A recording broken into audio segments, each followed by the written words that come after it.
Dr. Qi, welcome to Qingdao.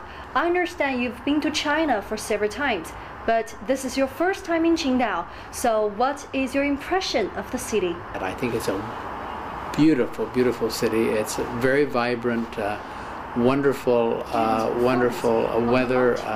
Reminds me, as you and I were speaking earlier, of San Francisco in the United States. So Dr. Qi, can you tell us what brings you to Qingdao?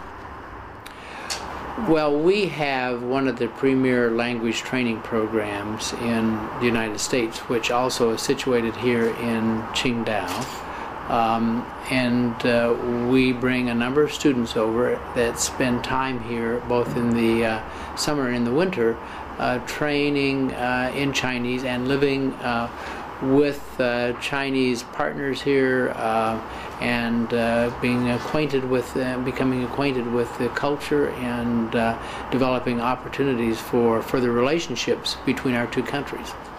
Do you expect that Ohio State University will have a long-term presence in Qingdao? We have had a long-term presence already, and we plan on being here for a very long period of time and increasing our relationships not only with our flagship program, our language program, but with other institutions here, other universities in Qingdao. Many people in Qingdao know Ohio State University because of your students who have come here to learn Chinese for many years. And we've seen your students' performance in the lunch party. We've been very much impressed by the high level of Chinese your students can demonstrate. So can you tell our viewers some of the other outstanding features of your university? Well, our university is the largest, most comprehensive university in America, and we have one of the largest population of Chinese students, which we think is a great characteristic for us. In addition, we have great distinction in engineering and in medicine, certainly in the social sciences and the humanities, but our efforts in the languages is among the most important that we have at the university, and the very fact that we're here shows our real commitment to relationship building. Can you give us your views of how universities contribute to the cities where they're located? For example, what are the connections between the universities and the regional and national economic development?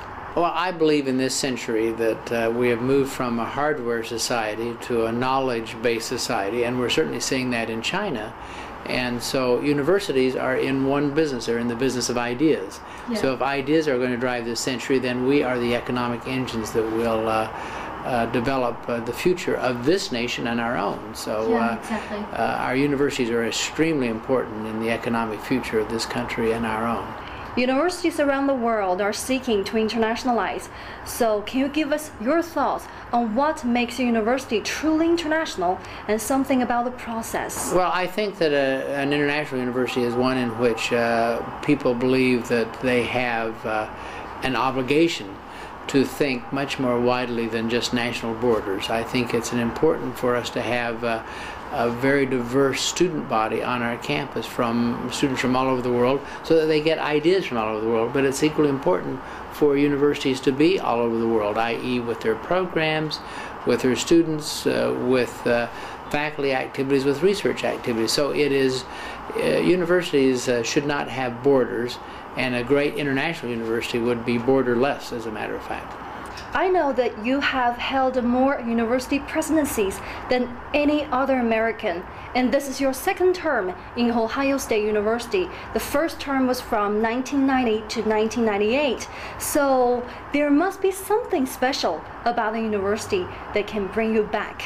Absolutely. I've been privileged to be president of some of the finest universities in the United States, but the opportunity to return to Ohio State, which I was president of for 7 years, and to reconnect with my many friends, but more importantly to reconnect with the vibrancy of both the university and the state has been very special to me. So I feel very privileged to be doing what I'm doing.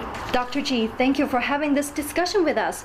Is there anything in addition you would like to say to our viewers? I think you should know that Ohio State is now one of the few universities in America that has established an office in the country. We have just established and opened our office, our Gateway office, so that we will be permanently here in this country with opportunities for us to relate to business, to industry, as well as to universities. Our gateway office is in Shanghai, and we're looking forward to having many productive relationships throughout this country.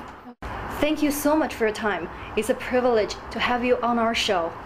Thank you. Thank you so much.